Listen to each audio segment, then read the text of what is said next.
திங்கள் போற்றதும் திங்களை போற்றதும், ஞாயிறு போற்றதும் ஞாயிறு போற்றுதும், மாமழை போற்றுதும் மாமழை போற்றுதும்னு சிலப்பதிகாரம் தீட்டிய இளங்கோவடிகள் எழுதினார்.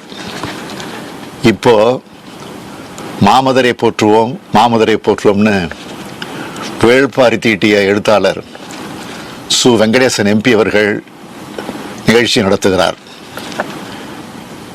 எல்லோருக்கும் அவங்க ஊர் பெருமைக்குரியது தான், போற்றுதலுக்குரியது தான். அதுலேயும் குறிப்பாக மதுரை மாநகர் என்பது பல்வேறு வரலாற்று பெருமைகளை கொண்டதுன்னு நான் அதிகம் விளக்கம் தேவையில்லை. இந்தியாவோட பழமையான நகரங்களில் ஒன்று மதுரை. 2000 ஆண்டு வரலாறு கொண்டது மதுரை. பாண்டிய மன்னர்கள் தலைநகராக ஆட்சி செஞ்ச நகரம். ஆரியப்படை கடந்த நெடுஞ்செழிய பாண்டியன் ஆட்சி செய்த நகரம். தவறு செய்தவன் மன்னனே ஆனாலும் மன்னனை கண்ணகி கேள்வி கேட்ட மண் இது. நீதியை காக்க தன்னோட உயிரை தந்த மன்னர் ஆட்சி செஞ்ச இடம் இது. திருமலை நாயக்கரும் ராணி மங்கம்மாளும் ஆண்ட பூமி இது. புகழ்பெற்ற மீனாட்சி சுந்தரேஸ்வரர் ஆலயம் இருக்கிற கோயில் நகரம் இது. அனைத்து கலைகளும் ஒருங்கே இருக்கிற பண்பாட்டு சின்னமா இந்த கோவில் கருதப்படுது. புகழ்பெற்ற சித்திரை திருவிழா மாபெரும் பண்பாட்டு விழாவா இது நடைபெற்று வருது. 1866 ஆண்டே நகராட்சியான ஊர் இது. சென்னைக்கு அடுத்த 2வது மாநகராட்சியா 1971 ஆண்டு மதுரையைத்தான் மாநகராட்சி ஆக்கினார் அன்றைய முதலமைச்சர் தலைவர் கலைஞர் அவர்கள்.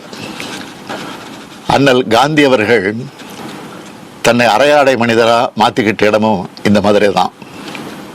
ஏன், என்னுடைய வாழ்க்கையில் மிகப்பெரிய திருப்பு முனை ஏற்படுத்தின திமுக இளைஞரணி தொடங்கப்பட்டதும் இந்த மதுரை மண்ணில் இருந்து தான்.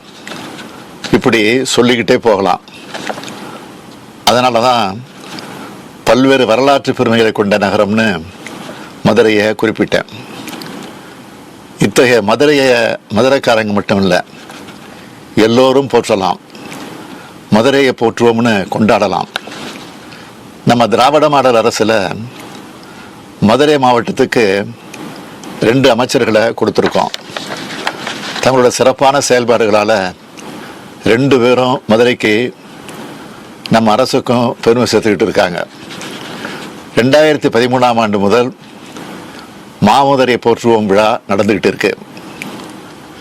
சாத்திய அகாதமி விருது பெற்ற எழுத்தாளரும் மதுரை நாடாளுமன்ற உறுப்பினருமான சு. வெங்கடேசன் அவர்களோட முயற்சியால் இது தொடங்கப்பட்டுச்சு.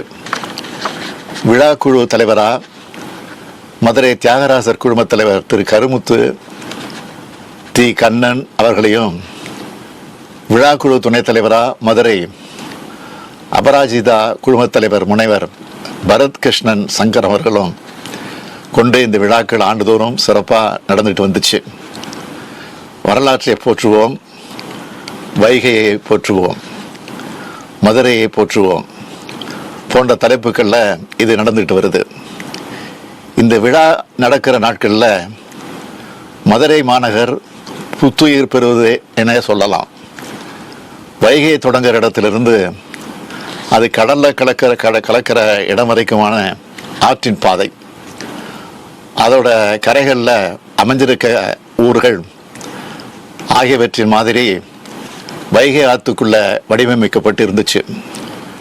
காலந்தோறும் மதுரை நகரம் மாறின காட்சியை ஓவியமாகவும் மாதிரி நகரமாகவும் கண்காட்சியாக தமுக்கம் திடலில் அமைக்கப்பட்டிருக்கும். மதுரை பிரமுகர்களோட படங்கள் காட்சிக்கு வைக்கப்பட்டிருக்கும். பள்ளி மாணவியருக்கு போட்டிகள் நடத்தப்பட்டுச்சு. கருத்தரங்குகள், கலை நிகழ்ச்சிகள், ஊர்வலம், வானவேடிக்கை ஆகியவை நடத்தப்படுது. இருபுறமும் விளக்குகள் ஏந்தி பொதுமக்கள் நிற்கிறாங்க. சிலப்பதிகாரத்தில் சொல்லப்பட்ட இந்திர விழா போல இவை நடத்தப்படுவதை அறிந்து நான் மகிழ்ச்சி அடைகிறேன். இதேபோல் இந்த ஆண்டும் மாமதுரை போற்றும் விழா ஏற்பாடு செய்யப்பட்டிருக்கு. இன்று தொடங்கி 11ஆம் தேதி வரை இந்த விழாவை ஏற்பாடு செஞ்சுருக்கீங்க. மதுரை நகரத்தோட மரபையும் பண்பாட்டையும் கொண்டாடும் பெரும் விழாவாக இதை நடத்திக்கிட்டு வரீங்க. இந்த ஆண்டு மதுரை போற்றும் விழாவை ஆர்வத்தோடு முன்னெடுத்து செல்லும் இந்திய தொழில் கூட்டமைப்பான CII அமைப்போட இளையோர் அமைப்பான யங் இந்தியன்ஸ் அமைப்பை பாராட்டுறேன். ஊரை போற்றும் இளைஞர்களா நீங்கள் வளர்றது எனக்கு மகிழ்ச்சி அளிக்குது. ஊரை பாதுகாக்கணும், அதன் பழமை மாறாமல் பாதுகாக்கணும். அதே நேரத்தில் நவீன வசதிகள் எல்லாத்தையும் ஏற்படுத்தியும் தரணும். பழமைக்கு பழமையாக, புதுமைக்கு புதுமையாக இளைஞர்கள் இயங்கணும். பொழுதுபோக்கு விழாவாக இல்லாமல் பண்பாட்டு திருவிழாவாக இதை நீங்கள் நடத்திட்டு வர்றது மிகுந்த மகிழ்ச்சி அளிக்குது. தமிழ்மொழி, தமிழ் இனம் என்ற பெருமையும் பெருமிதமும் உள்ளவர்களாக எதிர்கால தலைமுறை வளரணும். இது போன்ற விழாக்கள் கூட்டுறவு எண்ணத்தையும் ஒருங்கிணைந்து செயல்படணுன்ற உணர்வையும் உருவாக்கும்.